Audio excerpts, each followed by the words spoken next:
आता आपली मुलाखत सुरू असताना काही दिवस अगोदर दीपक बोराडेंनी प्रभावी आंदोलन केलं होतं. त्याच्याही अगोदर 1-1.5 महिन्यापूर्वी दीपक बोराडेंनी आंदोलन करण्याचा प्रयत्न केला होता. त्यावेळी ते देवेंद्र फडणवीसांनी मोडीत काढलं ते आंदोलन. तर दीपक बोराडेंसारखा माणूस आंदोलन उभं करतो, तर त्या आंदोलनासाठी गोपीचंद पडळकरांनी काय योगदान दिलं किंवा योगदान दिलं नाही, म्हणजे मदत केली पडद्याआडून किंवा केली नाही का काड्या घातल्या, तर काय तुमचं काय त्याविषयीचं अनुभव आहे किंवा माहिती आहे तुमची? माझं आत्ताचा अनुभव असा आहे की दीपक बोराडे धनगर समाजाला लाभलेलं अतिशय प्रामाणिक नेतृत्व आहे आणि संपूर्ण महाराष्ट्रातल्या धनगर समाजाने दीपक बोराडेंच्या पाठीशी उभं राहावं तर धनगर समाजाला न्याय मिळू शकतो असा माझा अनुभव आहे आणि अभ्यास आहे. परंतु त्याला काही गोष्टी निगेटिव्हसुद्धा आहेत की पडळकर सारखे जे स्वार्थी नेते आहेत त्यांना दीपक बोराडे कधी मोठा झालेला चालत नाही. दीपक बोराडेचं आंदोलन यशस्वी झालेलं चालत नाही.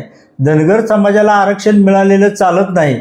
त्यामुळं दीपक बोराडेंचं आंदोलनसुद्धा जालन्यामध्ये इतका प्रचंड मोर्चा काढून सुद्धा मुंबईमध्ये ते आंदोलन पुकारल्यानंतर ते आंदोलन यशस्वी कसं होणार नाही याच्यासाठी गोपीचंद पडळकरांनी देवेंद्र फडणवीसच्या आदेशाने काम केलेलं आहे.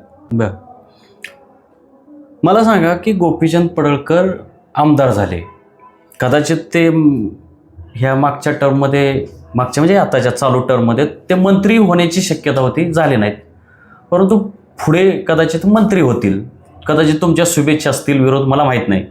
परंतु जर ते मंत्री झाले भविष्यात तर धनगर समाजाला काय काय फायदा होऊ शकतो किंवा काय नुकसान होऊ शकतं? नाही, धनगर समाजाला गोपीचंद पडळकरांकडून फायदा होईल असं मला तर काही वाटत नाही. म्हणजे आजपर्यंतचा माझा अभ्यास असेल, आजपर्यंतचा माझा अनुभव असेल, गोपीचंद पडळकरांकडून धनगर समाजाची फक्त आणि फक्त दिशाभूलच होईल आणि धनगर समाजाच्या प्रत्येक मागणी म्हणजे जी काय त्यांच्या मागणीसाठी आंदोलनं होतील त्या आंदोलनं यशस्वी करण्याचंच काम गोपीचंद पडळकर करल असं मला वाटतंय.